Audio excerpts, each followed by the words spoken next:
3 साल पहले भी स्पीक मैके के इंटरनेशनल कन्वेंशन को संबोधित करने का अवसर मिला था। तब मैंने आपसे वीडियो लिंक के माध्यम से बात की थी। आज भी ऐसा संयोग है कि आप सभी मुझसे वीडियो माध्यम से ही जुड़े हैं, बल्कि इस बार तो पूरा कार्यक्रम ही ऑनलाइन डिजिटल प्लेटफॉर्म पर आयोजित हो रहा है। मुझे खुशी है कि कोरोना वैश्विक महामारी की इन परिस्थितियों में आपका हौसला डगमगाया नहीं, डिगा नहीं, बल्कि आपने परिस्थिति के मुताबिक इस कार्यक्रम को और अधिक प्रासंगिक बना दिया है। पूरी दुनिया में इस बीमारी के कारण जो तनाव है, लोगों में जो डर और दुविधा है, उसे संगीत और कला के माध्यम से मरहम लगाया जा सके, इस दिशा में आपने इस साल के कार्यक्रम की थीम भी रखी है। साथियों, हम इतिहास में सुनते आए हैं, किस्से कहानियां में भी सुनते आए हैं कि पुराने समय में जब कोई युद्ध छिड़ जाता था तो राज्य के कवि, गायक, कलाकार वीर रस के गीत लिखते थे, संगीत को प्रेरणा का माध्यम बनाते थे। आज कोरोना जैसे अदृश्य दुश्मन के खिलाफ युद्ध में हमारे कलाकार वैसी ही भूमिका निभा रहे हैं। हमारे गायकों, गीतकारों, कलाकारों ने देश का मनोबल बढ़ाने के लिए, देश को जागरूक करने के लिए, इस लड़ाई में जोश फूंकने के लिए एक रचनात्मक अभियान खड़ा कर दिया है। बीते दिनों ऐसे ही कितने ही संगीतमय प्रयोग हमने देखे और सुने हैं। वैसे आपको याद होगा, इस अभियान की शुरुआत 130 करोड़ भारतवासियों ने ताली, थाली बजाई, शंख बजाया, घंटी बजाई और इस नाद के द्वारा पूरे देश को एक ऊर्जा से भर दिया था। ऐसे में जब 130 करोड़ लोग एक भावना से साथ आते हैं, एक संग जुड़ते हैं, तो ये संग ही संगीत बन जाता है। जिस तरह संगीत में एक सामंजस्य की जरूरत होती है, एक अनुशासन की जरूरत होती है, उसी तरह के सामंजस्य, संयम और अनुशासन से ही देश का प्रत्येक नागरिक आज इस महामारी से लड़ रहा है।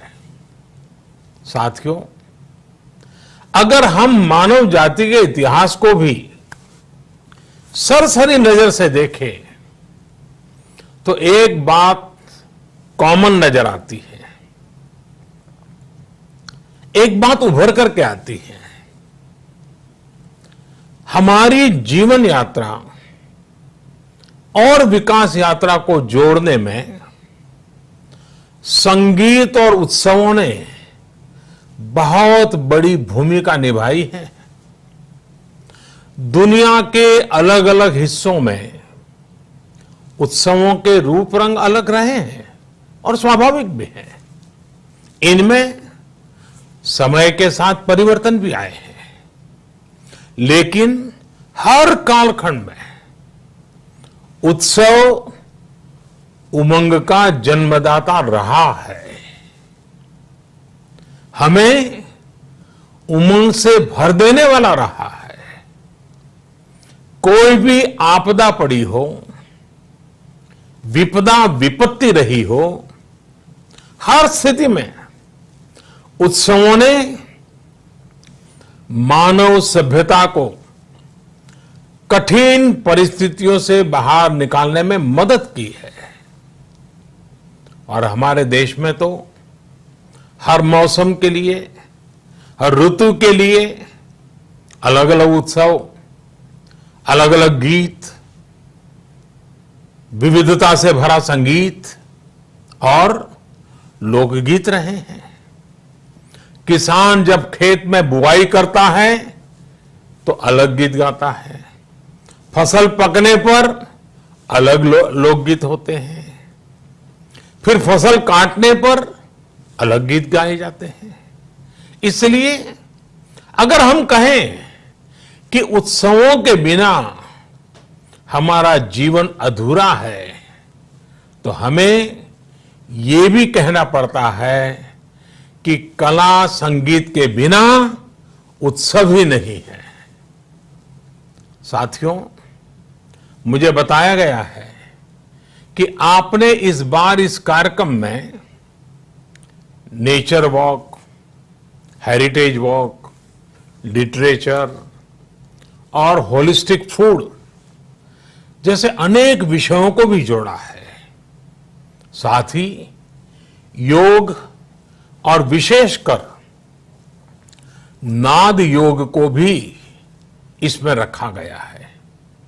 हमारे यहां तो नाद को संगीत का आधार माना गया है और नाद का आधार आत्मशक्ति को माना गया है, आत्मबल को माना गया है। संगीत या योग, इसके माध्यम से जब हम अपनी आत्मशक्ति तक पहुंचते हैं तो ये नाद ब्रह्मनाद हो जाता है। यही कारण है कि संगीत और योग दोनों में ही मेडिटेशन और मोटिवेशन दोनों की शक्ति समाहित होती है। दोनों ही ऊर्जा के अपार स्रोत होते हैं। हमारे शास्त्रों में तो कहा गया है, न नादेन बिना गीतम, न नादेन बिना स्वरः, न नादेन बिना ज्ञानम, न नादेन बिना शिवः। अर्थात नाद के बिना गीत, संगीत और स्वर सिद्ध नहीं होते और नाद योग के बिना ज्ञान और शिवत्व की प्राप्ति नहीं होती। और शिवत्व का मतलब है आत्मकल्याण। शिवत्व का मतलब है मानवता का कल्याण। शिवत्व का मतलब है मानवता की सेवा। इसलिए हमारे यहां संगीत केवल अपने सुख का ही नहीं बल्कि साधना और सेवा का भी माध्यम रहा है। संगीत की साधना तपस्या का रूप रही है। इसी परंपरा पर चलते हुए हमारे देश में ऐसे कई महान संगीतज्ञ हुए हैं जो उच्च कोटि के साधक भी थे, तपस्वी भी थे। उन्होंने अपना पूरा जीवन मानवता की सेवा के लिए ही जिया। मुझे खुशी है कि संगीत की ये भावना आज भी देश में सुरक्षित है। और ऐसे कई साधक, तपस्वी आज इस कार्यक्रम में उपस्थित है। साथियों, आज हमारा हर एक देशवासी अपने अपने तरीके से, अपनी अपनी क्षमता के मुताबिक सेवा के अभियान में लगा है, जिससे जो बन पड़ रहा है वो गरीबों की मदद के लिए, देश के लिए कर रहा है। संगीत और कला के माध्यम से आप भी सेवा की इस भावना को ही आगे बढ़ा रहे हैं। मुझे विश्वास है कि स्पीक मैके का ये डिजिटल कार्यक्रम भी देश के इस अभियान को एक नई दिशा देने का काम करेगा। ये डिजिटल कन्वेंशन प्राचीन कला संगीत का टेक्नोलॉजी के साथ ये तालमेल, ये फ्यूजन आज समय की मांग भी है। राज्यों और भाषाओं की सीमाओं के ऊपर उठकर आज संगीत एक भारत श्रेष्ठ भारत के आदर्श को भी पहले से ज्यादा सशक्त कर रहा है। आप देखिए, आज बंगाल में बैठा व्यक्ति इंटरनेट पर पंजाबी गाने सीख रहा है। पंजाब का युवा दक्षिण भारत के संगीत को सीख रहा है। लोग जो सीख रहे हैं उससे 130 करोड़ देशवासियों को जोड़ भी रहे हैं। लोग सोशल मीडिया पर अपने क्रिएटिविटी के माध्यम से नए नए संदेश भी पहुंचा रहे हैं। कोरोना के खिलाफ देश के अभियान को आगे बढ़ा रहे हैं। संकट के समय में संगीत देश की सामूहिक शक्ति का एक नया स्रोत बन गया है। मुझे पूरा विश्वास है हमारे देशवासियों की ये ऊर्जा, आपका ये प्रयास कोरोना से मुकाबला कर रहे लोगों का मनोबल बढ़ाएगा, लोगों को एक नई आशा, एक नया आत्मविश्वास देगा।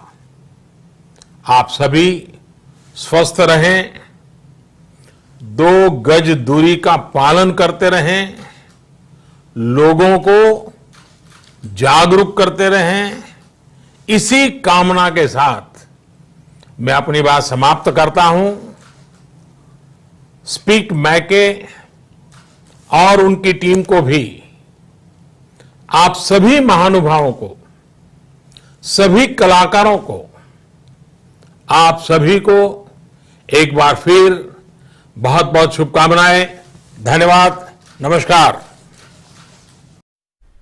Prime Minister Narendra Modi addressing the Speak Make over there, the Speak Make Anubhav series, and talking about the fusion of technology with music. The Anubhav series is for the first time gone online because of the pandemic and the coronavirus, and as a result of that, because of the lockdown, this is the first time